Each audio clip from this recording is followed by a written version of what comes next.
to another great episode of the Bourbon Road with your hosts, Jim and Brian, where they talk bourbon and, of course, drink bourbon. Grab yourself a pour, kick back, and enjoy another trip down the Bourbon Road.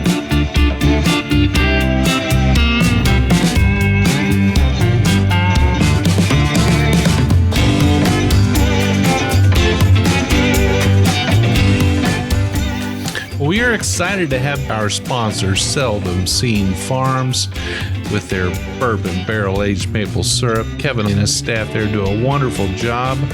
We're excited to have them sign on again this year to support the Bourbon Road, and we love their product. We hope our listeners will visit seldomseenmaple.com and check out all they have to offer. A lot of great gifts there. Bourbon-aged maple syrup, bourbon barrel-aged coffee, Rickhouse Reserve barbecue sauce. You can buy it by the bottle. You can buy it by the case. You can even get bourbon maple candle. And they even have maple cotton candy. Definitely check out seldomseenmaple.com. Support our sponsors. Support Kevin and his family there. They have a 5,000 maple tap operation in Ohio, and they're doing it right. They don't just produce maple syrup. They're also bourbon enthusiasts, and we love them to death. Again, go check out seldomseenmaple.com. Kevin and the staff will take care of you.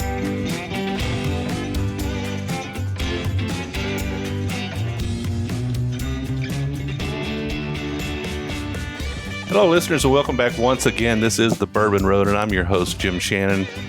Today we have Brian Hyatt, our co-host, with us, and we're out on the road today. We're in downtown Louisville, Kentucky. Brian, are you excited to be out on the road?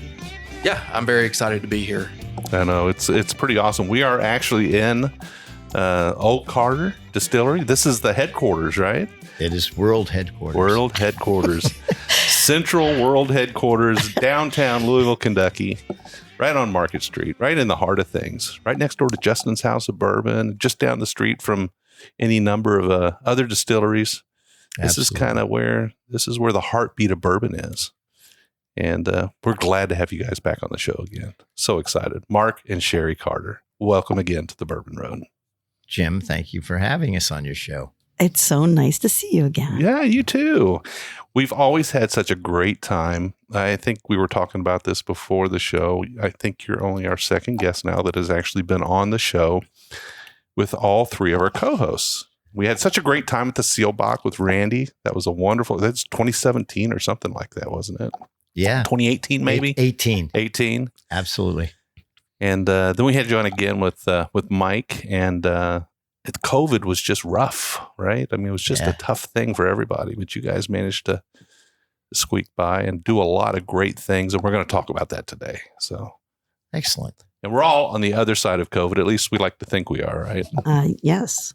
And some awesome things are happening at Old Carter. But we want to drink some whiskey today, and we usually like to get right to it.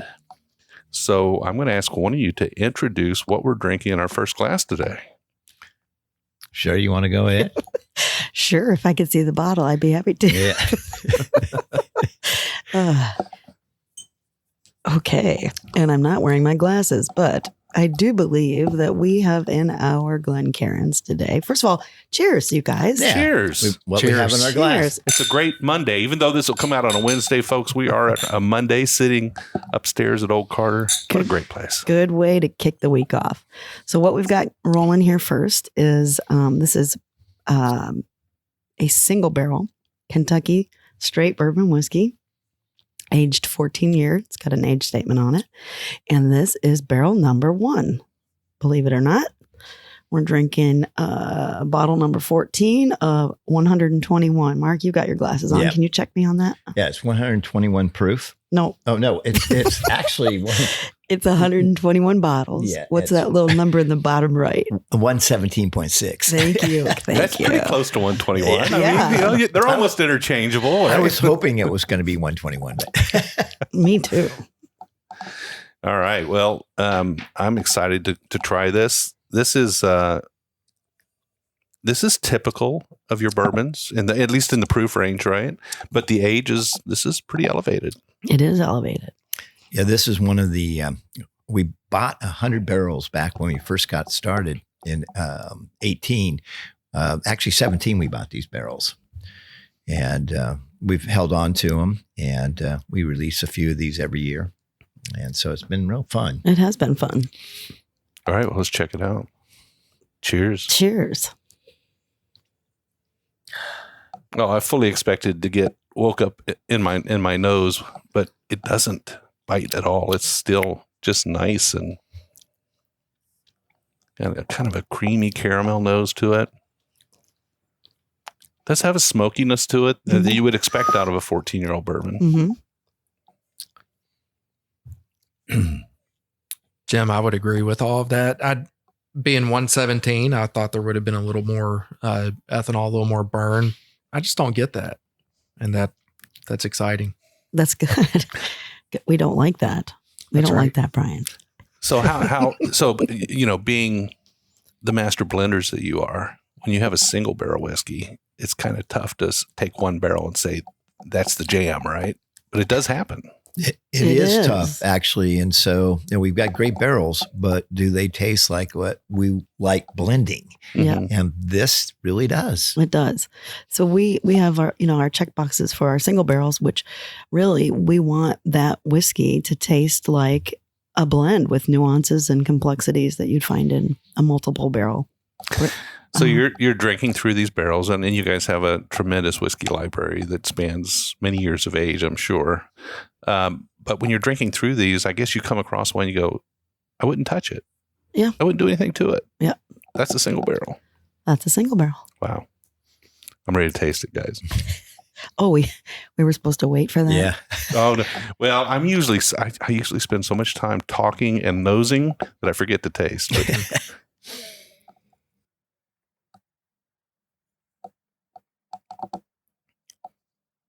oh, wow. That's really good. It translates very nicely to the front of the palate, I think. For me, that creaminess is there still. It's very viscous. It's nice. It's got a nice sweetness to it, but the spices it's showing up on the back Nice end. balance. Yeah. Good balance. Good depth. And kind of what's the mash bill on this one? Is this We don't know. you don't know? It's, No, No. It's got a little rye in it though. I think so. We believe so. Yeah, it's got a nice spiciness. Sometimes you can mix up that spiciness from the barrel with that of the rye. Absolutely. It's unbelievable. We have some mash bills that are like 99% corn, but we get a lot of spice from the barrel because we do a lot of double oaking. Sure, And have been sure. since the beginning. Absolutely.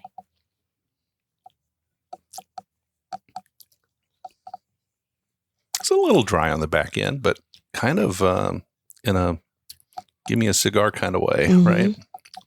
It's starting to show that age, that wonderful age that you can only get when it's been sitting around for a while. Yeah. So I know you guys did some ultra aged bourbons in the past, or at least American whiskeys. American whiskeys. What was that top age you managed to get into a bottle?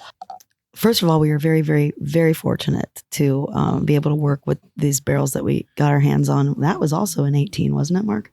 Yeah. And I think we got 25 barrels. Or was it 20? I think 20. It was 20. I think it 20. So And when we bought it, it was 27 years old. Yes. And we've now arrested all of the barrels.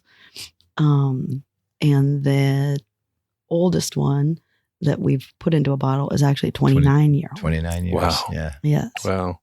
So all the barrels are now emptied, so that counter stops, that aging date stops once they Yes. exit that barrel. Well, the yields were so low, as you could imagine, it just made sense for us to It was take time. those out of wood. Yeah. And, Did you get to shake those barrels at all before you bought them, or did you have to buy them sight unseen? hell no. No No, way. we- They don't let you do that. No. One of the barrels had like 15 bottles in it. It was Oh, wow. Yes. We kept that one for ourselves. Did you? Yeah. So your private collection is something that's our- to behold, right? our house. Library, Yeah, your house. house poor. For you. Now you guys have a place here in Kentucky. You still have a place out west. Yes. Yeah, you get back and forth a little bit. Absolutely.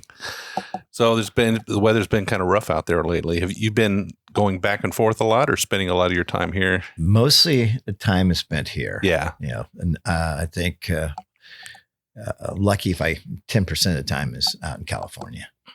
I still have a hotel and restaurant and the winery there. So is your winery kind of on autopilot, more or less, except for the management oversight that you give? I'm very fortunate. I got a great team out there, and Dan Blaine is the GM there, and we've got a new winemaker there, Russell Bevan, and so they're pretty much in charge. I got to go by and see what's going on a little bit, and I like going out there. But right now, our real focus here is on whiskey and Louisville. That's awesome. Brian, as I sip on this, I'm thinking this is my first bourbon of the day. And a lot of times for me, and this may not be the same for everybody, but for me, that first bourbon of the day has always got that little bit of a bitter note to it because I haven't warmed the palate up yet. I'm not getting it. And it just might be the proof. It might be just the deep, rich flavor that's in this. But I'm enjoying it. Yeah, I think that's probably the same for most folks. I don't get that either. I don't really pick up the bitterness. I do love the creaminess on the front, and I love how it starts to dry off a little bit on the finish. I enjoy that quite a bit. I know what you mean, though. Your first pour usually you do have to warm your palate up. Yeah, or just that the bitterness you get, you got to say, okay, that's why I'm getting that. Or, You got to come back. yeah, you come back and you But hit I that. don't get that here. No, not at all. Is lovely. I love the nose on it too. Just as the glass is more emptied, it just keeps aerating up into my nose. I love it. I like that as the glass is more emptied. Yeah, which I'm drinking it. The more I drink, it's also translated into. I'm kind of like you, Mark. My favorite nose of a bourbon is after I've emptied the glass and going back to the empty glass. Absolutely. Right? You can really smell it. Yes, then. you can. I will say the first little bit that I'd had on my nose, I was blown away. I mean, it really is a beautiful flavor. For the first one of the day, you do expect it to be a little bit different, but it really impressed me quite a bit. Good.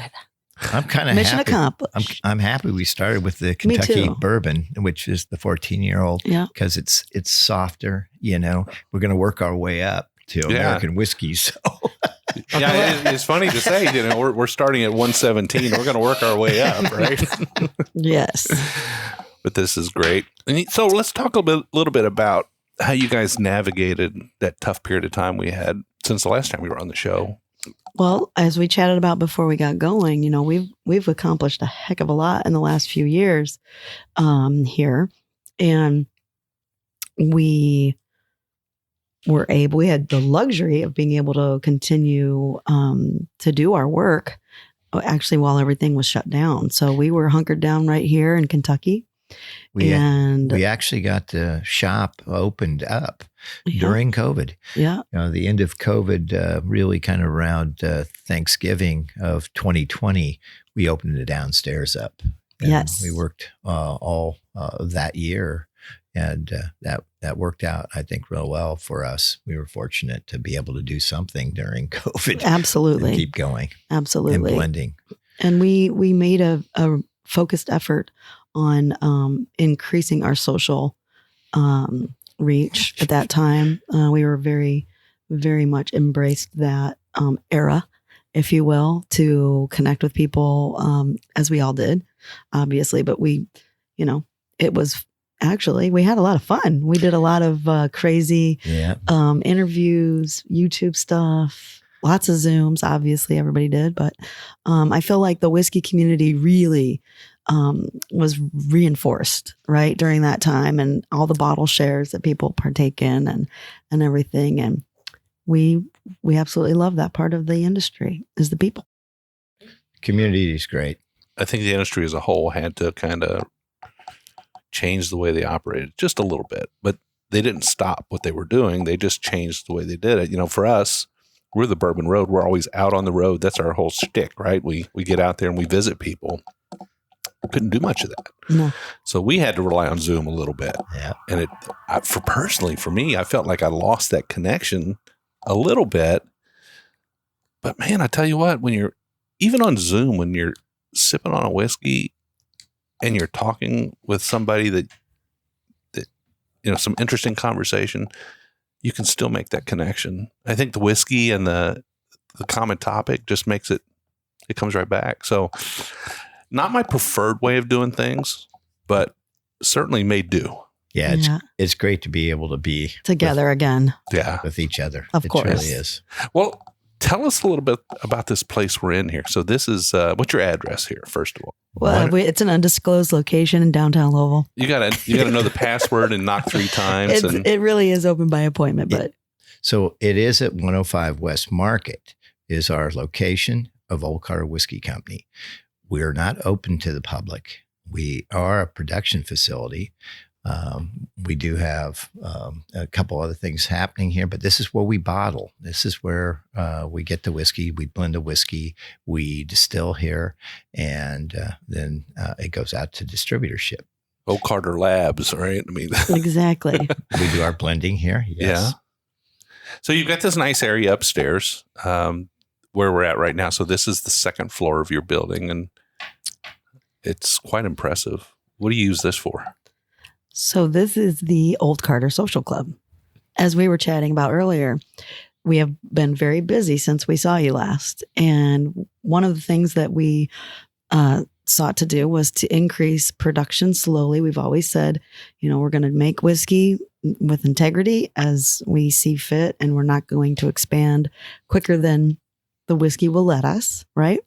But we've come up with some ways to get some more bottles into the market, right, Mark? Absolutely. So one cool thing that we're doing here now that we're downstairs is our production facility, and literally it's the seat of the DSP. So we're able to sell bottles out of that front room downstairs. So we've done, I don't know how many. We'll do some pop-ups. Okay.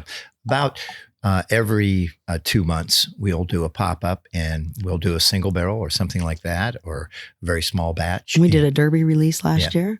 And so people can come, and we give a little bit of notice. Sherry starts posting on Monday, and on Saturday we'll do the pop-up, and people come and are able to buy a bottle. And that's been a blast. Those have been fun.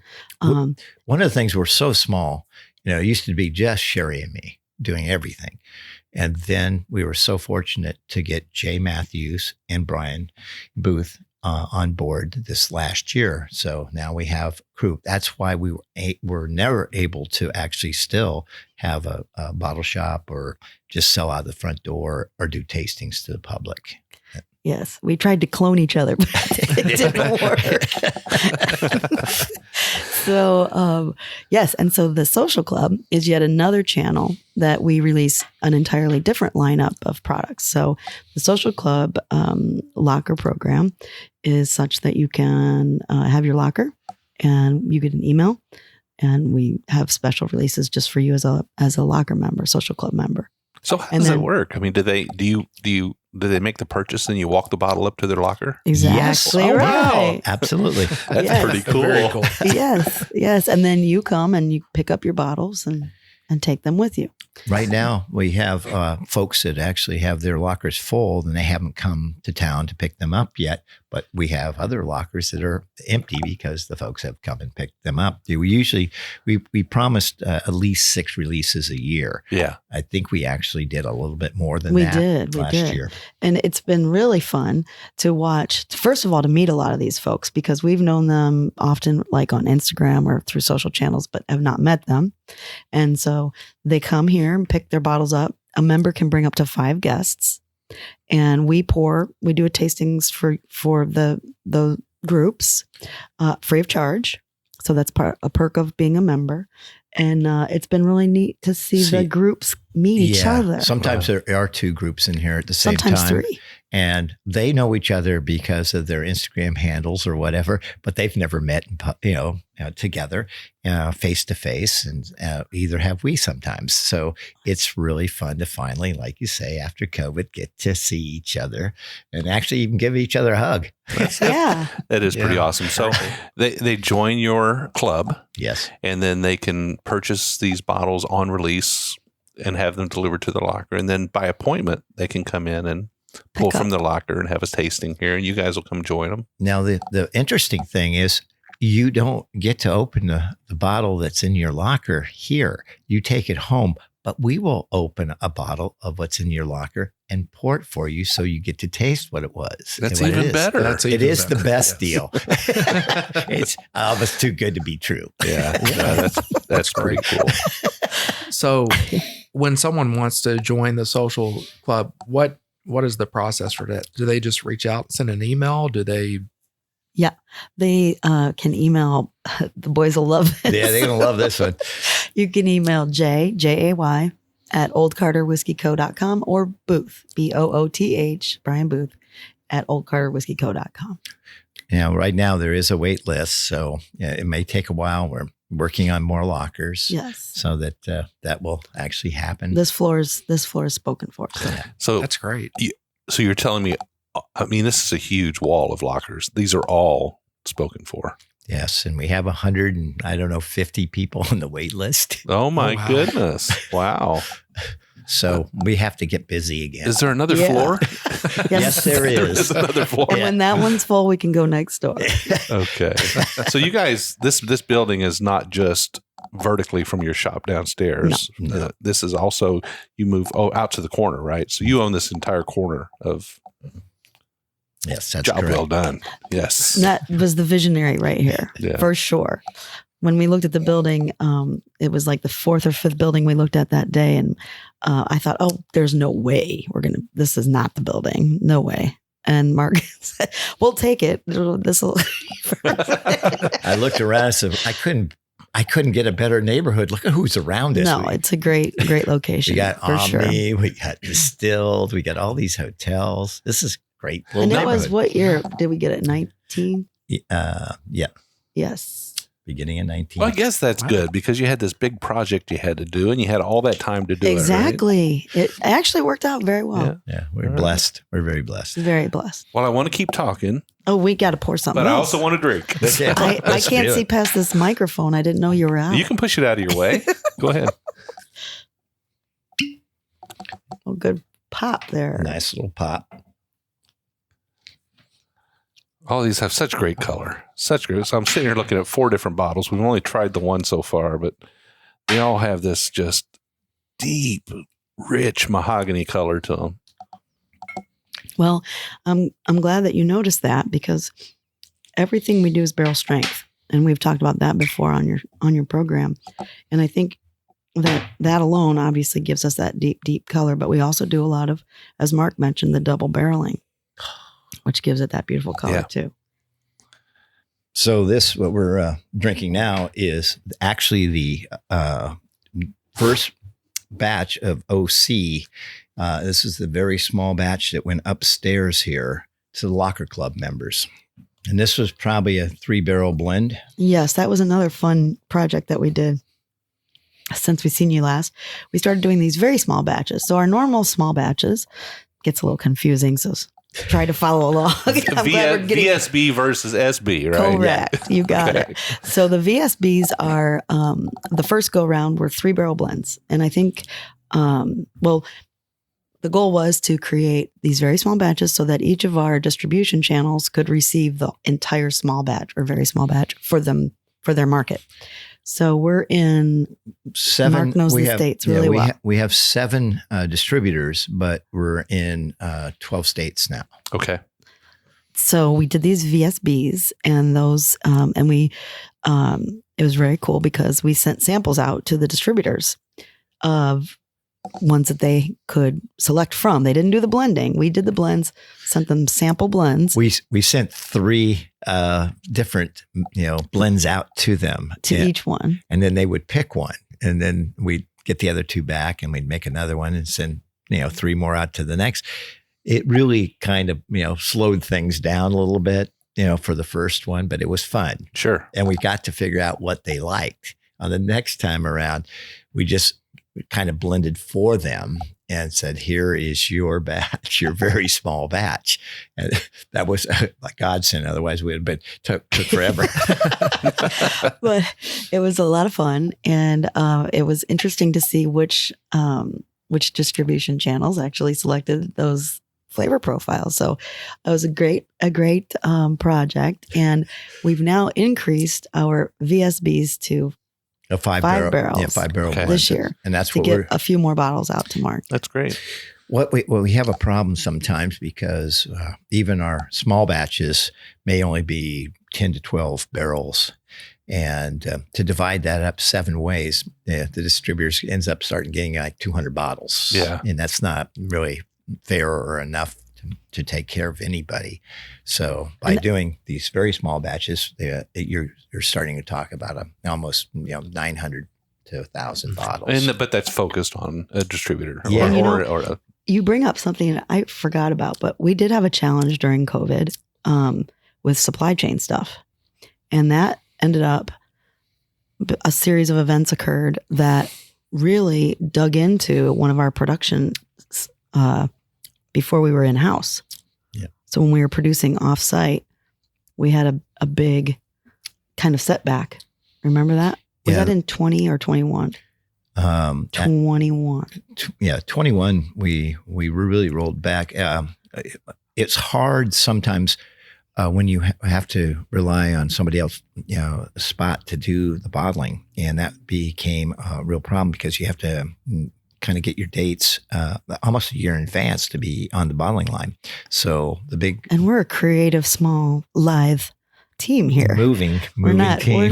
yes, we can't. you're moving quickly. Yes, we're moving quickly. We're agile. But we aren't moving quickly until we're moving, right? So how do we know in a year what's going to be, going to be going on with what we want to bottle? So when we came in house, we finally started last year. It's almost been a year now. Yes. That we've been blending here and bottling here, and it's really made it so we can do it on demand. It's wonderful. And, as soon as we think the blend is ready, and we pull from lots of barrels, then we can bottle. For us, I think that's one of the most exciting things that's happened. Yeah, it's Now we can really paint whenever we want, right? Sure. Yeah. Right. So Are you still filling out all these labels?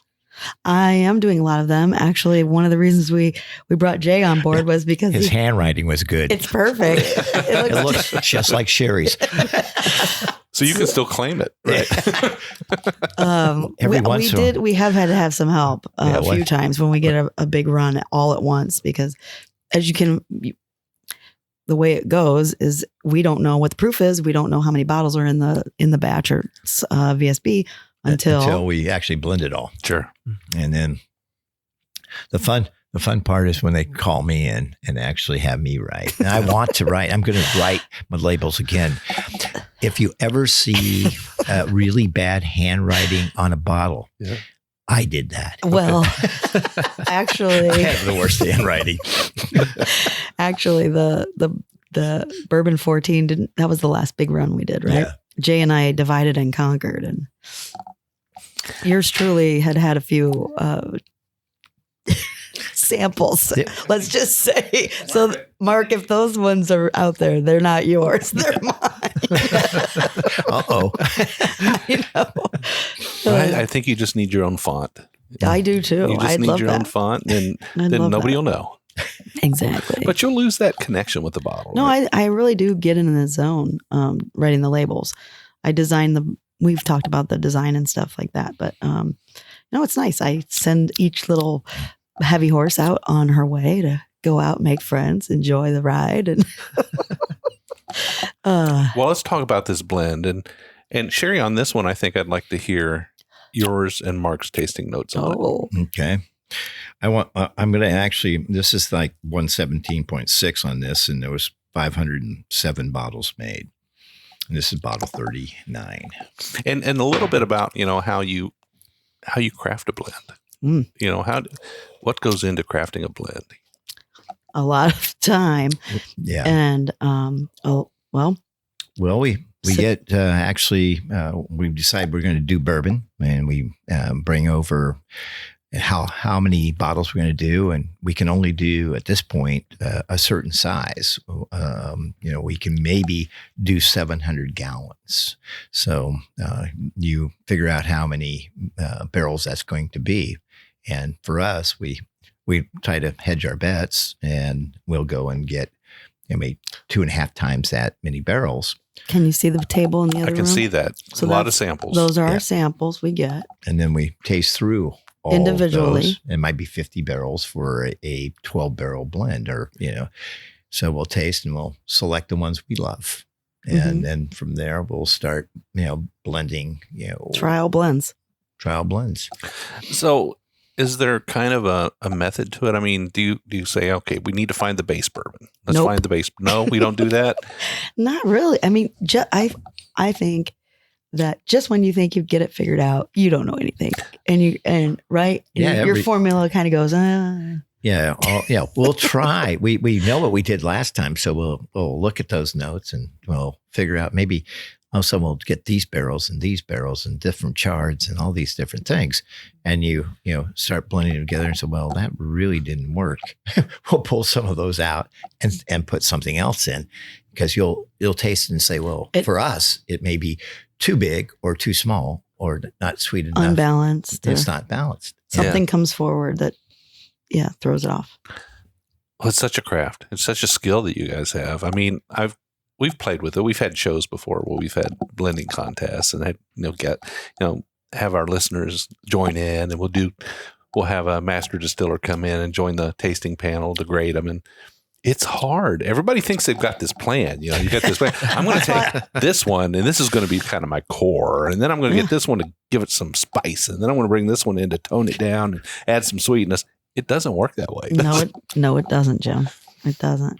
But it's fun. But we can all try. And it's a lot of trial and error. Yeah, it really is. It's just, I mean, we did 23, different blends on some of these very small batches, and we're only doing 3 of these. So we're up to 23 already that we tried before we decided. I think we even got to 24, but that one didn't make the cut. Yep, we did 24. Yeah. So we'll just keep working at it until it's what we like. We've gotten up to 50 ridiculous amounts. And sometimes still blending on the way to actually the bottling plant, say, do we put this one barrel in or not? Or we'll pull that one out. Is this a little better than this? I'm going to throw a crazy tasting note at you, and it's going to make me sound like a total fool, but I'm going to explain why I'm getting that. Okay, because I've got one for you too. I'm getting carrot cake. But I don't think it's because of the carrot cake. I think it's because of the vanilla cream frosting. Yeah, the cream cheese frosting. Well, that's interesting because I was going to throw out unfrosted strawberry Pop-Tart. We're on total different. But it's still in that bakery goods kind of thing. Help me out here, Mark. Yeah. Well, I got cinnamon roll with frosting on it. No. Yeah, because I'm going head to head with the master blenders. Which Pop-Tart though? For real. Yeah. The cinnamon one. I like a little bit. Well, I just of recently found out that Pop-Tarts originated in Ohio, in Cleveland, and I'm from Ohio, so I was a bit of pop trivia. That was my breakfast a lot of times when I was growing up. That's all I got. Exactly. I didn't know that. I'm from Ohio too, but I'm from southwestern Ohio. Okay. But you're from northeastern Ohio, right? Yes. It's a pretty cute website. Yeah. Literally Googled that the other day. When y'all are looking to do your blends, Sherri, what is your go-to? What are you looking for? Probably. It's very simple, isn't it? Yeah. It just has to be delicious. Delicious. I mean, you're trying to, that's a really good question, first of all. And I think that it goes all the way back to, what is Old Carter? Old Carter is never going to be the same thing twice. Yeah, we knew that when we started because we're very small. And when you do these very small batches, you can't, just, if you had a lot of barrels and you dump them all together, you're going to get the same thing a lot of times. Or brands have profiles, right? Yeah. And a consumer comes to that brand because they want that consistent profile. They want it to be the same every time. They like that about it. Yeah. We aren't going to ever be that. But what we better be is really good every time. Does that answer? Just a strong focus on quality. You want to make sure everything that's going out, Complexity. it's There's thoughtful. balance, there's complexity, there's depth, there's richness, there's sweetness in there. You have to have that, viscosity. We love that thickness, and that's why everything, we've made is at least 7 years old or older, because it really helps. And sometimes when we are blending, we'll do a blend and it'll be so interesting and unique. And we'll think, okay, that's really like out there. Do we go with it? Or do we go with something that may be a little more? Yeah, it can be a little more. Let's push it a little bit this way. Yeah. We know some people will like this, but, we're really liking this. And it's, maybe a little bit more wood influenced, a little, darker sometimes, and some are a little bit more lifted and variety's the spice of life, isn't it? It really is. It is. It is. Like Jim said, I mean, it's impressive that you all have the skills to be able to continue to pick these and to blend them and put out just amazing bottles. We like making It's stuff. impressive. We do. We like making stuff, and we really try to make really good stuff. Yes. Every time. Yeah. We really do. We won't turn something out if we're not really proud of it. We stand behind what we do. Yes, we do. So you guys have been doing this now for 6 years or so on the whiskey side of things, right? Well, you got to go all the way back to the first one, which is 14. 14. Which went, but 11, we started with the first brand. Okay. So we've been cutting our teeth for a long time, blending, and then we go back to blending wine. Sherri had, her brand, which was Ruby Currant, and she blended her wines. And I've been blending wine, and we are blenders. That's what we really, truly are. So who's the old Carter customer? You guys have got 200 and some people who come up here. I like to say people with impeccable taste. Yeah. I say people. I say everybody's our customer. I am just kidding. I think it's well, that's a really good question. I think it's folks who really appreciate the quality of maybe the smallness of the brand, or the thoughtfulness was a word I think you used. And I mean, they're all our friends. I'll tell you that right now. But we're enjoying what we're doing, and it's like I said, the club has been a neat way to meet those folks. And I feel like our locker members are the most passionate kind of core collectors. It's been really fun. So they connected as much with the brand as they do with the whiskey itself, right? I mean, they kind of a little bit of both, and with each other. Yeah, with each other. And I think we all have that in common. And I think they give us so much, by telling us what they like that we do, gives us, keeps our passion going. Yes, absolutely. That's an awesome way to end the half. Thank you, guys. So we're going to take a short break and finish off what we're sipping on. And when we come back, we've got 2 more Old Carter expressions.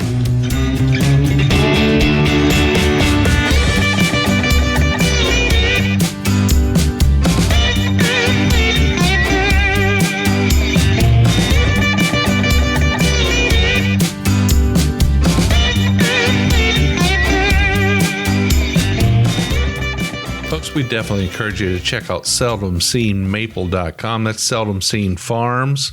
Kevin and his staff there are doing a fantastic job. And like we said at the beginning of the show, they've got a 5,000 maple tap operation.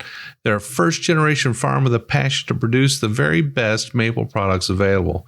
They've won so many awards, and they have a very special, unique aging method for their syrup and for their barrel-aged coffee. They provide quality at a very affordable price. They're not a maple factory or a co-packer. Kevin and his staff there are farmers with a passion for maple. Like I said before, Kevin is a bourbon enthusiast. He's not just a paid sponsor. He's a friend of the show. He's a roadie, and he loves helping roadies get down the Bourbon Road. Make sure you check out seldomseenmaple.com. They're constantly producing great bourbon-aged maple syrups using barrels from the very best distilleries. They also return those barrels to the distilleries afterwards. Distilleries like New Riff, Leaper's Fork, Treaty Oak Distilling, the Bard Distillery, Pine Bluffs Distilling, Mystic Farm and Distillery, J. Reiger. So many more to come. Kevin and his staff there are just spreading the love, spreading the maple syrup, making it happen. And at the end of the day, those barrels that age that maple syrup get refilled with some wonderful bourbon and make some great maple finished bourbon whiskey. How awesome is that? Definitely check out seldomseenmaple.com. Get you some.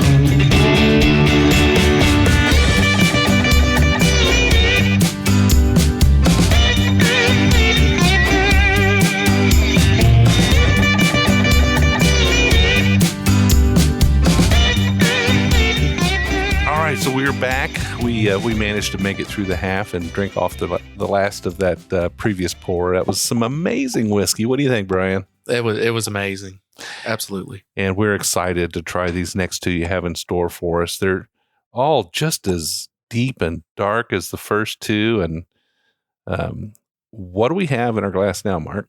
Well, this is the batch 14, which just was released in Kentucky and picked up by all of our distributors this last week. And so this is bourbon, and it is comes in almost the same as a lot of our stuff at 117. That is for a small batch, never cut, never filtered, barrel strength. So there's 3,046 bottles of this that we produce. This was actually the largest small batch we've ever done. Yeah. 3,046 labels, Sherry. Yes. Wow. That's correct. Yes, all sir. handwritten. That's amazing. I'm just surprised that you guys are able to hang on to that handwriting of labels for so long. But as mentioned, I've definitely got help now. Yeah, so I am not doing them all by myself. That's pretty amazing. But I do love doing it. And what's the MSRP on this one? We've never really truly raised the price, and our everything should always be, if you can find it on the shelf, it was like $200, Yeah. $199 or $195.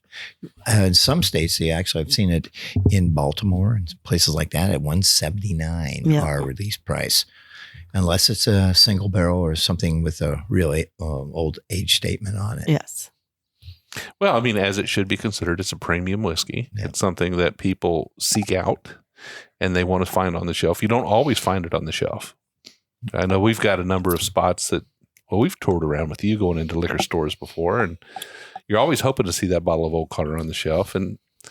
But sometimes, it gets snapped up. There's a lot of people waiting for your releases. And now 3,000 bottles. I can remember when it was 1,100, 900, 1,200. Now you've upped the game just a little bit. A little bit. And I think our small batches will continue to stay in that range. We like to do, how much was in that rye batch? Do you remember the last rye batch? Rye 10. Yes. I think that was around 24. 20. Yeah. Ish. Yeah. Give or take.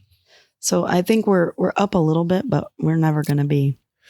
Well, we are working on a space where we can store our own barrels, and what the next step is really being able to actually sample them as when we need to, and see when they're ready, and start blending.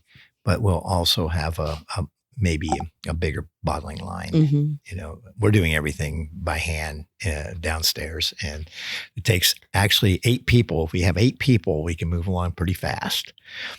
And we have a lot of friends. Yeah. And they come over and help. Thank goodness. Yes. Yes. So another building altogether you're thinking about? Yeah. We're working on it right now. Will it be in the Louisville area, or will it be? Yes. Oh, yeah. Yeah. So you want to be able to walk down the street. It's not quite walk down the street. It's within 10 miles. Ride your electric scooter, right? So it can be. Yeah. I see these things all over the street down here. I love those. I haven't tried one though. Please don't. I think they're dangerous. I think they are. Yeah, I tried it one time. I said, not for me. I'm half tempted, but I get injured real easy nowadays. The older you get, the easier it is to hurt yourself, and the harder it is to recover from it. So, That's good advice, Jim. The only interaction I've had with one of those scooters is I was talking and walking and tripped over one on the sidewalk. So. You didn't even have to get on it to get hurt by it. I didn't even have to get on it. I got hurt. That sounds like something I would do. All right, well, let's check out this whiskey, guys. Cheers. Cheers. Cheers. Cheers. Yeah, that's really nice. I mentioned toffee and caramel and actually more of a butterscotch. Yep. So what's really fun about this is that 14. Yep. This is our latest bourbon release, as Mark mentioned. And this is 100% double oaked. Okay. So tell us about that. Well, we're very traditional with our barrel program. But we do like to add a second barrel to the life of the whiskey. And we think it does a lot of wonderful things for it. And this particular blend, we had gone through several versions of it, and many did not have all double oak, but this one did. That was fun. And it's a fun throwback. Tell them about it, Mark. A couple of things. So all of our first brand, which was Kentucky Owl, they were all double oaked completely. And then when we started Old Carter, we said we were going to bring a lot of that with us. And we said, well, maybe sometimes it may be too much. Maybe it's not. And so we were very fortunate when we discovered we were going to make rye one day. And we brought all the samples in, but we said, how's that bourbon we did? We double oaked that stuff, all of it. And, it's coming up on a few years, and let's try that. And so we tried the rye, and we looked at each other and we said, oh my God, we can't put this in a bottle. We can't blend this. We can't do anything with this yet. It's not ready. But let's try the bourbon. And we both looked at each other after we tried the bourbon. And we go, oh my God, this is amazing. And we were able to blend that. And that was all 100% rebarreled, double oaked. And, that was batch 5. And we just fell in love with it. And when we started working with this bourbon a few months ago, we go, oh my goodness, this is amazing. Reminds us of something. It reminds us of that batch 5. Yeah. And so we tried some stuff, and we even had some that weren't, wasn't rebarreled that we, put in the mix. And we said, well, I don't think, it's good. And we pulled it out and we said, we can say this, because we've never told people a lot of the stuff we do, that this was double oaked again, 100%. And this one is, and we can tell people this right up front that this is 100% double oak barrels with toasted heads, which we don't say a lot about either. Not because we wanted to keep things secrets, but we're just making stuff that we love. Well, you can drown people in details, right? Yeah, I think so. So, but let's talk a little bit about what that second barrel does. So, what does that second barrel do to an older, well-aged whiskey? Well, I think it makes it magically delicious. Yeah. Is it affect the sweetness mostly? I mean, it can do a lot of different things. Sometimes it's too much tannin. Yeah. I mean, it's all over the place. Barrels are barrels. And just when you think you know what they're going to do, they surprise you. They do surprise you. They do surprise you. But I don't know, Mark. I never thought about it in that specific arena. I think it brings a lot of depth to it. It brings, richness. When we did the first brand, the only thing we could say, and we thought that it would actually add a lot to the stuff we had at that time was pretty young. So we said, well, we'll throw new oak at it. And this is back in 2011. Nobody had actually really done that. We did the research, and Woodford Reserve did it at the same time. Now they only kept theirs in the barrel for a little time. Right. We kept it in a lot longer. So they came out with a double oak before we did. And we never even told people what double oak. But I think that came from our wine background. It did, and really knowing the nuances of barrels, what that imparts in a wine. So Yeah. It was a natural thing for us to do. So these are all American oak barrels. Yes. You're not doing anything with like exotic oaks or anything. We're very traditional at this point in Mhm. our and we just love American oak. And, you know, we're trying all different things, experimenting, but, Sure. you know, we just love this profile, you know? All right. Well, I'm ready to drink it. I guess you guys have already sipped on it a Yes. little bit. Yeah. No, not me. I cheated a little, All right. but I did have a little sip. No one reminded Jim to drink. Yeah, Drink, you got to Jim. remind me. Drink, Jim. Jam Cheers. this time. Cheers. Love Cheers. you. Oh, I like it. That's got a lot more in the middle for me. It's not going to be sweet up front for me too much, but in the middle, I'm getting a little bit of that Necco candy we just talked about. It's a But sweetness. yeah, it's sweet, but it's got sort of that. I don't even know what you say about Neccos, but it's Which kind color, Necco? are they different flavors? They are. Kind Yes, of a they little are. bit, right? But they're subtly different. Well, you can get two I different ones. They got mean- the colored ones, and then they got just That's right. kind of the dark I'm a ones. flavor chaser, Jim. Are you? Yeah. I guess you're right. I just sort of eat them in groups. So you 2 or 3 at a time so the flavors kind of blend. Hold on. You Yeah. mix your Neccos. I mix my Neccos. Yeah. I just found some of those the other day. Oh, another one's Pop Rocks, by the way. And I'm getting a little bit of Pop Rocks here. Okay. It sizzles just a little bit. Okay. But that's that. What is it? That's 100, 118 proof? Ish? 117. 117. Okay. 117. I just love the wood profile on this. Yeah, it's very nice. And again, this is some of the double oaked whiskeys in particular, like the Woodford and like the one from Old Forester. They kind of get in that dessert range, right? Mhm. They can get a little bit more chocolate marshmallowy kind of. I'm getting a little bit of that, but not too much. Mhm. This is more rich. This could be the bill on this one Yeah, because this is more. high corn. Yeah. Is it? All corn. Yeah. Yeah. So We love that. this too. is a little bit more rich, middle of palate kind of. It's full of flavor, very full. We thought so too. Yeah. Yeah. And we thought it was big enough. And then we said, let's go with it. Usually our final discernment comes when we're really down to it. And then I will have Mark hand glasses to me blind. And then I'll do that for him too. Yeah. And, So at the very end, we literally do it blind if we're and we both trying to split we hairs. both go, yeah. So This is the one. How do your palates differ? I mean, that's a good question. how do your preferences differ? Let me ask you that first. I don't know if they really I don't think they do. because we ended up with this, it was, unanimous, the two of us. I remember a time though you would have Sherry's batch and Mark's batch. Well, that's way only back with when. rye. that was only with the rye. Yeah, with the rise. And Okay. With we rye. even, batch 10 rye was again Together. Us together. Mhm.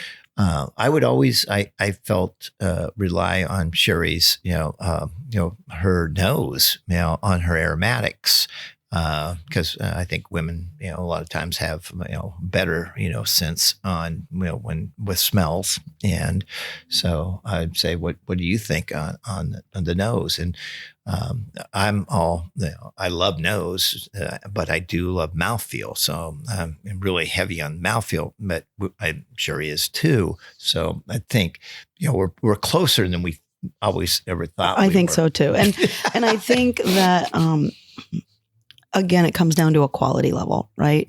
And you want all of those things to kind of come into play. And I feel like we've done this for enough time where we can really make sure that all the band members showed up for band practice that day. It's fun too when we taste through those 50 barrels Yes. when we're doing a 15 barrel blend or something. Yep. We do the tasting notes. We and do- it's- we and do it very specific. It's cool. I'll let you lead one, and I'll lead one, and So- our tasting notes are the same. But it's funny because when you taste through the barrels, we do it totally quiet. Yeah. So we're just listening to music and we don't talk and we just nose and then taste and take notes. And then we say, okay, let's talk about it. So then we talk about it. And as Mark said, it's really fun. we nailed like, barrels are like in camps right here for says me. the same thing. Says the same thing. Okay, so you're saying they're like in camps for you. Yes. So that means they fit in a certain like slot, and you kind of set them aside for that slot. And Well, they just are. I Yeah. don't know about setting anything, but they fall into camps for Yeah. me. Mm-hmm. And do those camps have a purpose? Like you say, okay, I need something from that camp in this particular blend. I know I'm going back to the same question again. I know, I love Yeah. it, but you can put it on paper and think, okay, this is a sweet barrel, this is a savory barrel, this is an exotic barrel, this is a woodsy barrel. Yeah. And then Lots you of can good say, well, we need the woodsy note, we need this note. And then you put them together and they're like, well, That's doing that sucks. I'm just And two sweet barrels, two of the best barrels you got. Yeah. You put them together and they cancel each other out. Yeah, I'm just Absolutely. thinking of the listener out there. That's like, how do they do this? I would really love to know how to do this. Yeah, How do they do it? People will pay us a lot of money to come and learn to blend with us, and we're not going to do it. Yeah. I don't know about that, but paying us a lot of money to do it. But you'll take a lot of money if they offer, right? I'm just throwing it out there. Oh dear.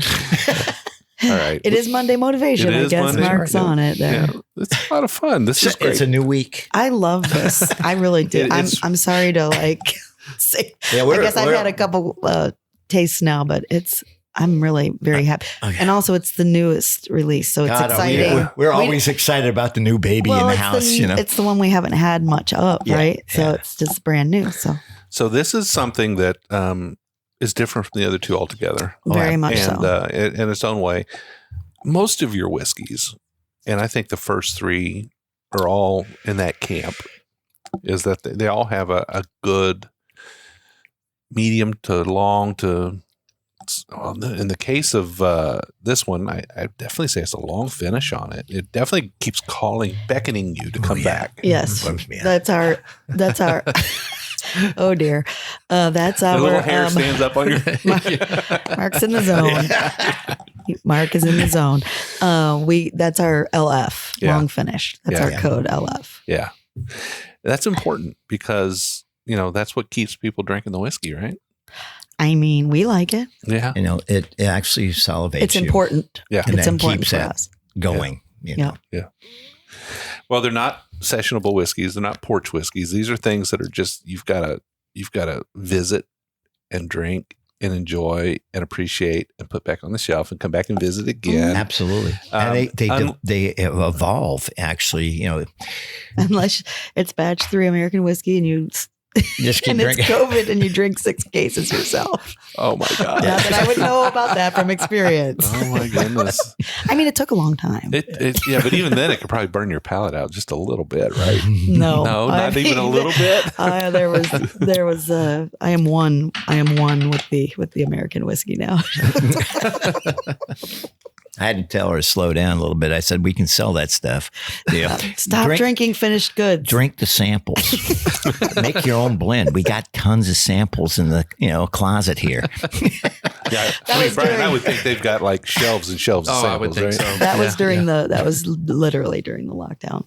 Yeah. So All right, so 3 down, 3 soldiers. Well, we won't say soldiers down because there's still quite a bit of whiskey in those bottles, but we've managed to taste through 3 of your whiskeys, and now we're on to number 4, and this is the famed and spoken about American whiskey. We've had to kind of work our way up to this one. Yeah. This is Sherry's favorite. Well, favorite, not expression, favorite category. well, I know it's not necessarily No? my favorite. No, Got you it. just Got spent her. COVID with it, Yeah, right? got her through COVID. I just had a fling during COVID with it. Yeah. You had a fling. Yeah. No, I love our American whiskey. We've had a lot of fun with that category. Oh my gosh. I just nosed it, by the way. That's what that oh my gosh was all about. Wow. Totally different. There she is. There she is. There she blows. Yes. And I think these Americans do have a special place in my heart because the very old Carters Yeah. that we were able to get our hands on. And these are pretty old too. The blends in these Yes. are real old. Yep. There's as much as 16-year-old in this, but there is also 8-year-old in here. So And let's talk a minute. Again, we're always trying to educate the listeners just a little bit and let them know the differences between different categories of whiskeys. This is an American, Yes. and it's an American because There's a couple of reasons. It's usually entered into the barrel over 125 proof, and it goes into a used barrel. Either one of those things makes it, or both. right, Makes it not makes bourbon. makes it a whiskey. because bourbon has these little rules that make it bourbon, and if you break any of those rules, you have to call it an American whiskey. Exactly. Light whiskey, American whiskey. Kentucky whiskey. Yeah. We have a Kentucky whiskey. Yeah, So those things are interesting. Pioneer whiskey. Wait, what was that one? From Yeah, High West, yeah. something. Actually, Frontier whiskey is Right. Bullet. Bullet. yeah, Frontier whiskey. Yeah. But those aren't true, categories. True legal categories, once right? No, they're more fanciful. I guess. Fanciful. Yeah. Once you cross the line and don't do the couple of things, it's all whiskey. It's all and everything's whiskey anyway. Correct. Even bourbon's whiskey. That's right. Well, I've always been a big fan of American whiskeys. I've been a very big fan of your American whiskeys, particularly since starting to drink them about 4 years ago. Is that about right? When did you introduce your first American batch one? When was that? We did that at, I think it was the 18. 18. I think in the fall of 18. Yeah. We did, I think. It was definitely fall. Yeah, I can remember it was a little bit cooler outside. Yeah. And you guys came Did over. we have it at the Sealback? Or did we have it at You had your? it at my place, at my house. And I remember you came over and we recorded a show. We had a grand time. It was such a wonderful day, such a wonderful evening. We had such a great time. And then, it was over. It's time to go home. And then Mark comes back to the house again, knocks on the door, and he's got a bottle of American number one and hands it to me and says, "You need to have this." Oh, And it was so sweet. Well, you guys did such a great job. Every time we went out there, you'd give us food and conversation and friendship. Yeah, so we've had a couple of great evenings together, whether it be at a restaurant or at the house doing a recording. But it's always fun to hang out with you guys. We always have a good time, and it's always about the relationship, right? It's about that time you spend with other people. Whiskey is important, and it's that connection that we have. And great whiskey or good whiskey or great whiskey, either way, is amplifies that connection and makes it all the much better.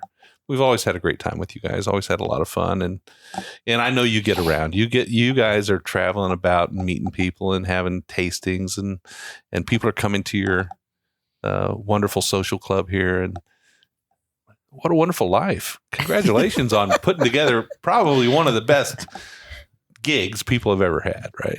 yeah. We like to keep it interesting. Yeah. I love actually American whiskey because it's 99% corn. Ours is anyway. Yeah. Yeah. So what's the other 1%? Malted barley. It's got to be malted barley, right? Yeah. Yeah.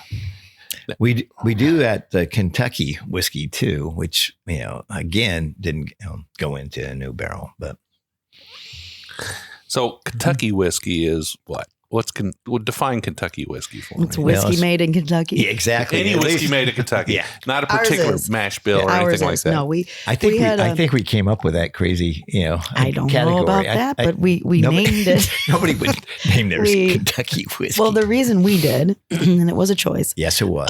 because as you can see, the tax stamps on these bottles are different colors, right? Yeah. So we've got the blue for whiskey, red for special releases and kind of club releases, Black for bourbon, and green for rye. green for rye. And our original, and the reason we went to that was because our original tax stamp was, they were all the same. Yeah. And it became very difficult To tell the difference on a back bar. right.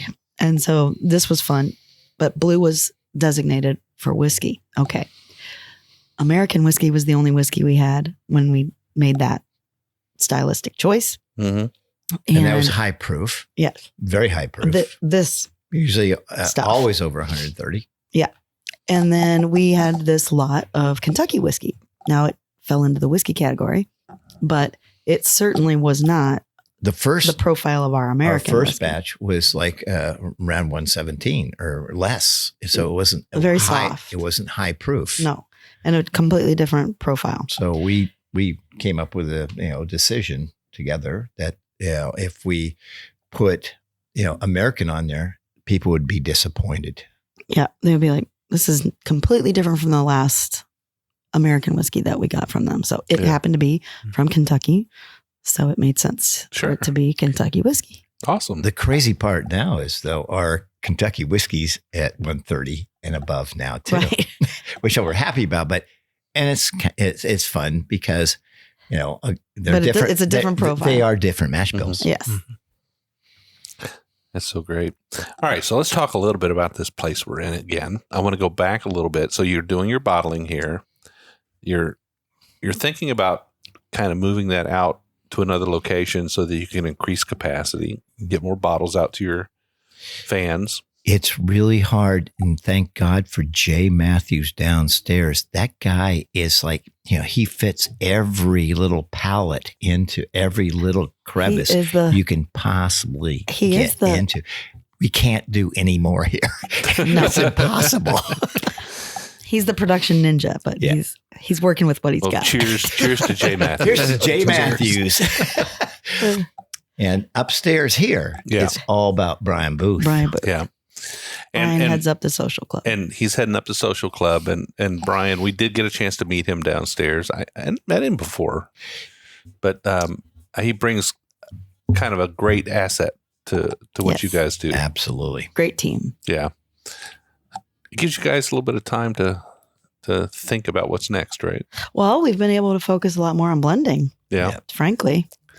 And being able to, our production schedule is clipping along. Yeah. So everybody knows that you purchase barrels. You go out and you source prime barrels from the market, but you also have a still. Yes. Can we talk a little bit about your still? And let's talk a little about your still and why you are distilling here. Well, I enjoy distilling. I think it's really fun. It's a very small still. We made a choice a long time ago not to build a distillery. Mm-hmm. We have friends that have really great distilleries. You could put our still in your eye and not feel a thing. But that's okay. I mean, but it gives you guys that hands-on kind of knowledge and. Well, no, it's part of having a distillery. You've got to have your still. You have to have it. So it's a requirement. We have a true DSP here and have had it for a year or two now. Yep. But we do have other friends that we've been putting up our distillate since 17. Yes. And they have big stills and they have the space to store them. And wonderful people to run them. Yeah. Yeah. and we can still tell them what we would like as a mash bill. Yes. Yeah. So that's fun. So you obviously prefer to do contract distilling. Of course. Well, you love finding those wonderful gem of barrels sitting in rick houses and places. Yes. That's always great. Yes. But when it comes to having, how many barrels have you had produced in, say, the last 6 years or so? We're probably at 400 produced for ourselves. And you haven't really tapped those yet. No, because we really love about 7-year-old. And this is only 6 years old now, coming up on 6 years. So we got one more year and then we'll start doing our own distillate. But, as Sherri and myself, we both love, purchasing great barrels. Mm-hmm. And thank you for even asking that, because the first thing I always say, if I ever meet anybody that has a distillery and has barrels for sale, give me a call. And sometimes they do. Yeah, we probably have a few of them on the show that do. I mean, and a lot of even the small craft distilleries are having trouble keeping up with demand. I mean, they do. It's true. But some of them, do have excess capacity, and when they do, hey, reach out to Mark and Sherri. They'd be happy to Please, talk to you. pass that along. We love appreciate new that. friends. Yes. But Mark, I'm going to tell you right now, I want you to invite me down when you're tasting your white dog out of your still. Okay. Because it may not be going into the old Carter bottle right now, but I'd sure love to taste It some is of fun. I will. He enjoys it. Yeah, I will save and you a I little don't. bit. I think that was a surprise. You didn't know how much fun you were going to have doing that. Yeah, it was day and night getting our 600 gallons Well, you're a produced. regular popcorn son, right? And when And he you're didn't going blow through anything up. when you're going through that, like how often are you tasting? Like I know some folks are constantly checking and And keeping up with it. once you get the temperature up and everything, it's you're there. You know, it's at the beginning and the end, really, truly, when you're tasting it. If it's changed, if it No, the we were temperature- tasting it kind of all the way through. Well, It was a very casual activity. I'll just say that. Yeah. That's fun, though. Yeah. That's just fun. I think it's so awesome you guys did that. I really do. I think that's important. Well, I think you had to do it. Like you said, the rules kind of changed, and Yeah. you were directed to do that. But Correct. but nevertheless, that's kind of cool that you get to. Right? Yes, Yeah. it is. and I think that it still tastes really actually very sweet and good. I Yes. like it. Yeah. Yep. So do you have Yeah, like I'll make an American whiskey. Is what I'm making. so do you have I ain't making bourbon. No. you have a set of coveralls or anything? You know, you I have several. Sure he does. Yeah, I'm going to buy myself. Actually, my grandfather used to have a really great kind of coverall. Oshkosh. I don't think so. I think it was Big Mac or something like that, Oh. or whatever those things. I like the Yeah. Duluth Trading Company. I'll shout out to them. I collect their overalls. Well, guys, I'll be honest with you. I don't have a favorite tonight. I will say that the blend, the 1OC blend was special, very special. I love the American always. It's such a great pour, but they're all great. I wish we'd have had a rye today. I but wish I we know. did too. I wanted to show you maybe that. somewhere down the road we'll get another Yeah. rye from you. We'll That be batch doing 10 rye again. We were really proud about that batch 10 rye.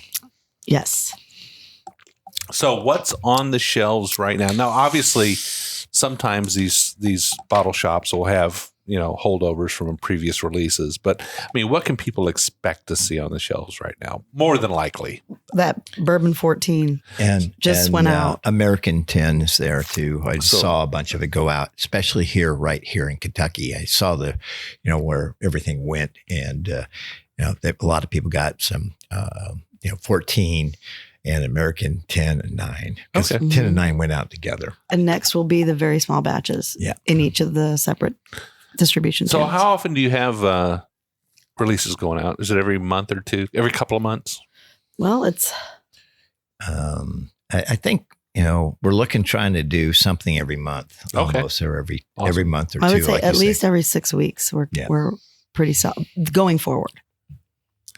And they can follow you on social media. They can follow your website. Do you have announcements on the website, or is that pretty much just your shopping? It's mostly it's mostly through social. Okay. So we're Instagram, Old Carter Whiskey Co., Facebook, same thing. Pretty easy to find out there. Now I've seen your website though. It's all your Old Carter gear. Yes, You we guys- do have a little merch shop. Yeah. Yeah. And you've got quite a following, so I'm sure that stuff flies off the shelves anyway. Keeps Jay's another. That's the other thing. We don't even have time to keep up with merchandise. Yeah. And Jay's and Brian's starting to take We that do over. sell merch when we do our pop-ups. Yeah. Okay. So Cool. bottles and merchandise, which is fun. But they can buy it on the website. Yes. Yeah. All right, Mark Sherri, thank you so much for being on the show. We appreciate it. As always, we had such a great time with you guys drinking your whiskey, which is phenomenal. Listeners, if you have a chance to pick up a bottle of Old Carter, let me just ask you real quick. Who can rattle off the states? Well, I can get pretty close. Okay, let's do it. I'll fill in if I. Okay. So we got, we'll start with first Kentucky. Yep. Then DC, which has Maryland and Virginia. And then we went to California. And then after California, we were lucky enough to go down to Louisiana, New York, New Jersey. Then we picked up Tennessee, Atlanta, Georgia, and then Tennessee. And are we available online anywhere? We don't know. You don't know. I'm sure sure there are. I'm sure people are selling his stuff online we don't. somewhere. We don't sell We online. don't. But- Right. Okay. I didn't know if Sealbox had you or somebody else, but Wait, maybe? I don't know. Yeah. probably so. At some point, if somebody wants to get one online, they probably can find it, right? Yeah. All right. Well, anyway, great. Wonderful to have you guys on the show. We appreciate it. Thank you for having us in your house. I hate that it's been so long since we had a show You're together. here now. Don't. I'm here don't, now. Don't I just behave. need to put that behind me, right? Yes. We just love you guys, and this has been fabulous. And Bourbon Road is the best. That we go so far back. Yeah, we do. It's Absolutely unbelievable. do. Well, Brian, where can people find us on the internet? So you can find us on Facebook, Instagram, Twitter, TikTok, and even YouTube. Yeah, we are doing TikTok now, thanks to Tyler, the man, the myth, the legend, the fellow who knows how to make TikTok just happen. That's right. We're glad to have him because now we're rocking TikTok, and we've actually had some pretty good posts on there. So check out our TikTok, check out our Facebook. We got a private Facebook group called the Bourbon Roadies, about 3,000 plus listeners that love to hang out and drink whiskey and talk about it. There's no bourbon selling on there, no whiskey selling. That's right. But you can share it. We encourage you to share it. Share whiskey with your friends and have a good time. And Jim, we're going to ask them 3 questions when they want to join. That's right. You definitely have to be 21. That's right. We think you ought to like bourbon. I hope so. You definitely need to play nice because we don't accept any rudeness in the group. If you come into that group and you chop somebody off at the knees for what they're drinking, you're probably not going to last a day. That's why we're only 3,000 members and not 30,000 members, because quite a few people come in there and misbehave. So we'd love to have you come in and join us, hang out with us. We do a show every single week, every Wednesday. We'll put out an episode. We'll have guests on like Mark and Sherri. Sometimes it's just Brian and I sipping on a bottle or a couple of expressions. Sometimes we'll have a country music artist on or a chef or an author. It's always a fun time. We hope you check us out every single week. Brian, what do they have to do to make sure they don't miss one? So you can go to any of the streaming sources, whether that's Spotify, YouTube, Apple, and you're going to look for the subscribe button. You're going to click on that button and it will notify you each time that we're releasing a new podcast. Well, we'd love to have you listen to every episode. Make sure you reach out to Brian and I. You can always find us at team@thebourbonroad.com or just head to thebourbonroad.com and hit that contact us page. If you've got an idea for a show, an idea for a guest, if your hometown has that little distillery that's just doing it right, that's stepping out of the box, we'd love to shine a little light on them. Let us know about it. We'll follow it from there. Until then, we'd love to see you all down the Bourbon Road.